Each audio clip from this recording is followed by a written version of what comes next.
ಮಾಂಸ ತಿಂದು ದೇವಸ್ಥಾನಕ್ಕೆ ನೀಡುವ ವಿಚಾರವಾಗಿ ಸಿದ್ದರಾಮಯ್ಯ ವಿರುದ್ಧ ಬಿವೈ ವಿಜಯೇಂದ್ರ ಕಿಡಿಕಾರಿದ್ದಾರೆ. ಮಾಂಸ ತಿಂದು ಬಸವೇಶ್ವರ ದೇವಸ್ಥಾನಕ್ಕೆ ಹೋಗ್ತೇನೆ ಅನ್ನೋದು ಬಂಡತನ ಎಂದು ವಾಗ್ದಾಳಿ ನಡೆಸಿದ್ದಾರೆ. ಲಕ್ಷ್ಮೇಶ್ವರದ ಮುಕ್ತಿ ಮಂದಿರದಲ್ಲಿ ಮಾಧ್ಯಮದವರೊಂದಿಗೆ ಮಾತನಾಡಿದ ಅವರು, ಮಾಂಸ ತಿಂದು ದೇವಸ್ಥಾನಕ್ಕೆ ಹೋದ್ರೆ ತಪ್ಪೇನು ಎಂಬ ಈ ಬಂಡತನ ಯಾರೂ ಸಹ ಒಪ್ಪುವುದಿಲ್ಲ. ನಮ್ಮ ನಾಡಿಗೆ ಒಂದು ಸಂಸ್ಕೃತಿ, ಪರಂಪರೆ, ಧಾರ್ಮಿಕ ಶ್ರದ್ಧೆ ಇದೆ. ಇದೆಲ್ಲವನ್ನ ನಂಬಿ ಜೀವನ ಸಾಗಿಸುವ ಅಪಾರ ಜನರು, ಭಕ್ತರು ಇದ್ದಾರೆ. ಈ ರೀತಿ ಬಹಿರಂಗವಾಗಿ ಹೇಳಿಕೆ ನೀಡಿ ಇತರರ ಮನಸ್ಸಿಗೆ ಘಾಸಿಯನ್ನುಂಟು ಮಾಡಬಾರದು ಎಂದು ವಿಜಯೇಂದ್ರ ಟೀಕಿಸಿದರು. ಸಿಎಂ ನಿತೀಶ್ ಕುಮಾರ್ ಅವರ ಬೆಂಗಾವಲು ವಾಹನದ ಮೇಲೆ ಕಿಡಿಗೇಡಿಗಳು ಕಲ್ಲು ತೂರಾಟ ನಡೆಸಿದ ಘಟನೆ ನಡೆದಿದ್ದು, ಕಾರಿನ ಗಾಜುಗಳು ಒಡೆದು ಹೋಗಿದ್ದು, ಕಾರು ಜಖಂಗೊಂಡಿದೆ. ಬಿಹಾರದ ಸೊಯ್ಗಿ ಪ್ರದೇಶದಲ್ಲಿ ಕಳೆದ ಕೆಲವು ದಿನಗಳ ಹಿಂದೆ ನಾಪತ್ತೆಯಾಗಿದ್ದ ಯುವಕನ ಮೃತದೇಹ ಪತ್ತೆಯಾಗಿದ್ದು, ಈ ಘಟನೆಯಿಂದ ರೊಚ್ಚಿಗೆದ್ದು ಜನರು ಕಲ್ಲು ತೂರಾಟ ನಡೆಸಿದ್ದಾರೆ ಎನ್ನಲಾಗುತ್ತಿದೆ. ಘಟನೆ ನಡೆದ ವೇಳೆ ನಿತೀಶ್ ಕುಮಾರ್ ಅವರು ಕಾರಿನಲ್ಲಿರಲಿಲ್ಲ ಎನ್ನಲಾಗಿದೆ. ಕೃತ್ಯದ ಬಳಿಕ ಕಿಡಿಗೇಡಿಗಳು ಸ್ಥಳದಿಂದ ಪರಾರಿಯಾಗಿದ್ದಾರೆ. ವಿಪಕ್ಷ ನಾಯಕ ಸಿದ್ದರಾಮಯ್ಯನವರು ಮಾಂಸಾಹಾರ ಸೇವಿಸಿ ದೇವಸ್ಥಾನಕ್ಕೆ ಹೋಗಿದ್ದು ತಪ್ಪಲ್ಲ ಎಂದು ಶ್ರೀರಾಮ ಸೇನೆಯ ಮುಖ್ಯಸ್ಥ ಪ್ರಮೋದ್ ಮುತಾಲಿಕ್ ಹೇಳಿಕೆ ನೀಡಿದ್ದಾರೆ. ಬಿಜೆಪಿಯವರು ಇಂತಹ ವಿಚಾರಗಳನ್ನ ಚರ್ಚೆ ಮಾಡುವುದನ್ನು ಬಿಟ್ಟು ಸಾವರ್ಕರ್ ವಿಚಾರಗಳನ್ನ ಚರ್ಚೆ ಮಾಡಿ. ಹಿಂದೂಗಳಲ್ಲಿ ಸಾಕಷ್ಟು ಜನರು ಮಾಂಸಾಹಾರಿಗಳಿದ್ದಾರೆ. ಹಿಂದೂ ದೇವರುಗಳಿಗೂ ಮಾಂಸಾಹಾರ ಪ್ರಸಾದ ಮಾಡ್ತಾರೆ. ಅದರಲ್ಲಿ ಏನಿದೆ ತಪ್ಪು? ಇದು ಚರ್ಚೆಯ ವಿಷಯವೇ ಅಲ್ಲ ಎಂದು ಅವರು ಹೇಳಿದರು.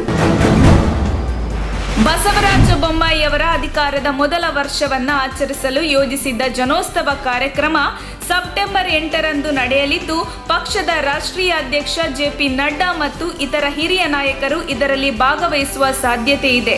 ಈ ಬಗ್ಗೆ ಮಾಹಿತಿ ನೀಡಿದ ಸಚಿವ ಡಾಕ್ಟರ್ ಸುಧಾಕರ್, ನಾವು ಈ ಹಿಂದೆ ನಡೆಸಲು ಉದ್ದೇಶಿಸಿದ್ದ ಜನೋತ್ಸವವನ್ನು ನಡೆಸುವ ಸಮಯ ಈಗ ಬಂದಿದೆ. ದೊಡ್ಡಬಳ್ಳಾಪುರದಲ್ಲಿ ಮೊದಲ ಜನೋತ್ಸವ ನಡೆಯಲಿದೆ. ನಂತರ ಇನ್ನು 4-5 ಕಾರ್ಯಕ್ರಮಗಳನ್ನು ಬೇರೆ ಬೇರೆ ಕಡೆಗಳಲ್ಲಿ ಆಯೋಜಿಸಲಾಗುವುದು ಎಂದರು. ಮಡಿಕೇರಿ ಪ್ರವಾಸದ ವೇಳೆ ಪ್ರತಿಪಕ್ಷ ನಾಯಕ ಸಿದ್ದರಾಮಯ್ಯ ಕಾರಿನ ಮೇಲೆ ಮೊಟ್ಟೆ ಎಸೆದ ಹಿನ್ನೆಲೆಯಲ್ಲಿ ಮಡಿಕೇರಿ ಚಲೋಗೆ ಕಾಂಗ್ರೆಸ್ ಅಧಿಕೃತ ಪ್ರಕಟಣೆ ಹೊರಡಿಸಿದೆ. ಆಗಸ್ಟ್ 26ರ ಬೆಳಿಗ್ಗೆ 10:30ಕ್ಕೆ ಕಾಂಗ್ರೆಸ್ ಪ್ರತಿಭಟನೆಗೆ ಕರೆ ನೀಡಿದ್ದು, ಮಡಿಕೇರಿಯ ಭಗವತಿ ನಗರದಲ್ಲಿರುವ ಎಸ್ಪಿ ಕಚೇರಿಯ ಎದುರು ಪ್ರತಿಭಟನೆಗೆ ಕಾಂಗ್ರೆಸ್ ನಾಯಕರು ಸಿದ್ಧತೆ ನಡೆಸಿದ್ದು, ಮಡಿಕೇರಿ ಚಲೋದಲ್ಲಿ ಭಾಗಿಯಾಗುವಂತೆ ಎಲ್ಲ ನಾಯಕರಿಗೆ ಸೂಚನೆ ನೀಡಲಾಗಿದೆ.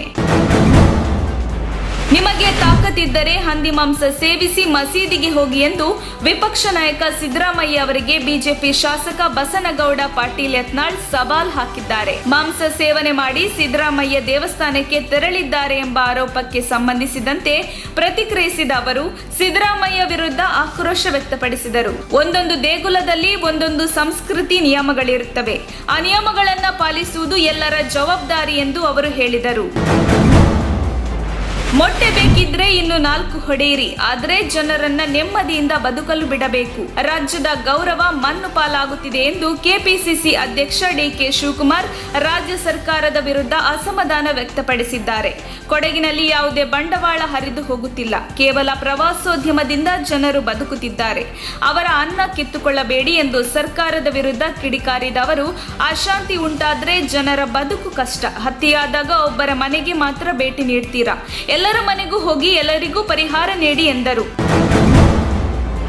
ಜಿಮ್ನಲ್ಲಿ ವರ್ಕೌಟ್ ಮಾಡುತ್ತಿರುವಾಗ ಕುಸಿದು ಬಿದ್ದು ಮೃತಪಟ್ಟಿದ್ದ ಹಿರಿಯ ಪತ್ರಕರ್ತ, ಸಿಎಂ ಮಾಧ್ಯಮ ಸಂಯೋಜಕ ಗುರುಲಿಂಗಸ್ವಾಮಿ ಹುಳಿಮಠ ಅವರ ಅಂತಿಮ ದರ್ಶನವನ್ನು ಸಿಎಂ ಬಸವರಾಜ ಬೊಮ್ಮಾಯಿ ಪಡೆದುಕೊಂಡರು. ಗುರುಲಿಂಗಸ್ವಾಮಿ ನನ್ನ ಯುವ ಸ್ನೇಹಿತ.